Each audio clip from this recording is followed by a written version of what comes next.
4 students killed by Ohio troops. This was the headline in the news days after the Kent State shooting. The Vietnam War had already been going on for 15 years and people were mad. Nixon had also just invaded Cambodia, re-sparking the war, which also went against his election promises. Protesting was reaching outstanding levels in colleges all over America. Because of this, America was primed to explode.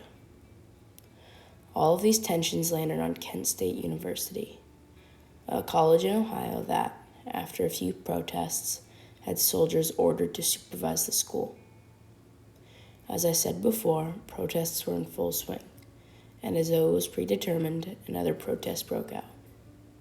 Unfortunately, this protest ended in tragedy, leaving 4 students dead and 17 injured. This event became known as the Kent State shooting. People had questions and they wanted answers. One question, however, stands out to me. That question is, what effect did this have on public opinions about the Vietnam War and the anti-war movement? Well, to start, it rejuvenated people's stand against violence and the outward disassociation with our military. This gave people even more reason to rally against the war. People saw violence on the home front as well as across the world, and they rallied harder than ever. As well as causing more rallies, it added to the growing number of protesters. Because of this tragedy, more people began standing against the war and the government/military. People saw that this war started affecting their own country and they wanted out. To sum up how this affected the anti-war movement and public opinions on the war, it caused more protests, more protesters, and more anger towards the reasons that were not easily understood by the public as to why the war was happening.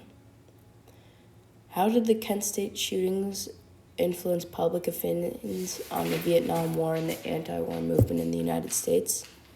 That was the question being asked, and as the response reflected, there were a multitude of reasons for how the shooting affected public opinions on both the Vietnam War and the anti-war movement. This event, without question, was one of the most significant and influential factors that contributed to the protest movement. But so what? Well, to be honest, it had everything to do with it. The movement structured how future generations would view war. It changed how we would run the government and the military, and it changed how we group ourselves against an idea that people disagree with.